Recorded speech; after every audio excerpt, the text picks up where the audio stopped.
Vērojot tev nedēļu no nedēļas, zini, kāds ir vislielākais prieks personīgi man? Klausos. Tas, ka tu ar katru nedēļu ar vien vairāk atveries skatītājiem. Saki, vai ir grūti sev lauzt šajā šovā?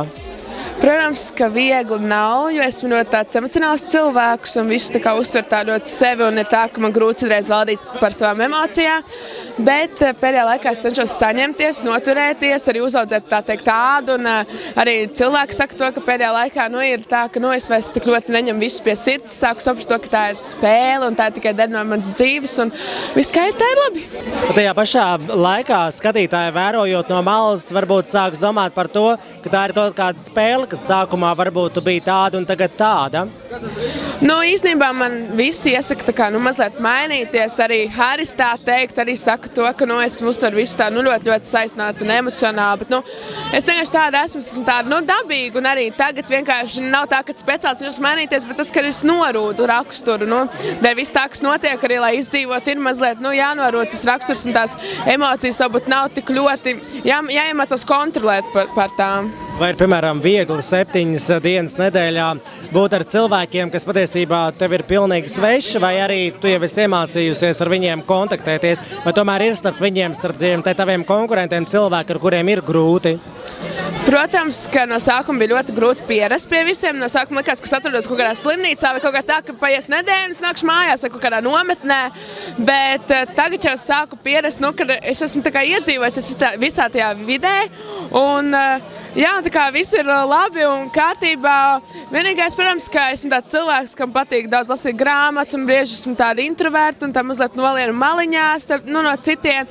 Bet es arī esmu iemācījusies vairāk komunicēt ar cilvēkiem, kuriem man jādzīvo kopā un kaut kā arī atbalstīt vienam otru un sadzīvot labāk. Vai bija grūti nākamajā nedēļā pēc Olgas kritikas kāpt uz skatuves? Drīkst pateikt, ko es domāju par to? Obligāti. Varbūt tev nevajag dziedāt tomēr. Protams, ka nebija tā, ka ļoti viegli un tā, bet es uzskatu, ka arī šī kritika man ļoti palīdzēja. Tā arī man palīdzēja ļoti daudz, es daudz vairāk mācījos, es daudz vairāk strādāju pie savas dziesmas, pie priekšsuma. Un man arī, es uzskatu, ka labi sanāca, jo man arī ļoti patīk, ka es izdarīju pagājušajā nedēļā. Es arī atzīstu iepriekšējā, varbūt, kad arī Olga man kritizēja, ka nebija tik labi un ka vajadzēja daudz labāk, un es pat nebiju īpaši apmierināta ar to, ko es izdarīju.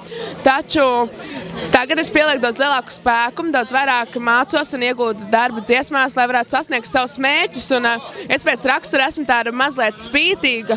Un ja man kāds kaut ko pasaka, tu tur nevari vai tu nebūsi, bet ja man to pašai ļoti gribās, tad es izdarīšu tā, ka būs. Es saprotu, ko tagad mamma saka šajā nedēļā pēc šova. Viņa joprojām uzstāja, lai tagad tu iet ārā, tomēr viņa ir samierinājusies, ka tu esi tik ļoti spītīga, tik ļoti mērķiecīga, ka tu turēsies šovā un ies līdz galam. Viņa jau tā īsti nav teikusi, tad nāc mājās, un visi viņa teica to, ja tev ir ļoti, ļoti, ļoti grūti emocionāli, viņa jau zina, ka esmu ļoti emocionāli cilvēks arī ikdienā. Tad viņa saka, tad nāc mājās, jo tu jau tev galīgi slikti, bet, protams, ka viņa ļoti lepojās ar maniem sasniegumiem, viņa saka, lai es eju saviem mērķiem, tiecos, un man viss izdosies, jo, kā es zinu, ka ar ticību, vēlmu, mīlestību kaut kam var panākt ļoti, ļoti daudz. Paldies tev, Liela! Paldies tev!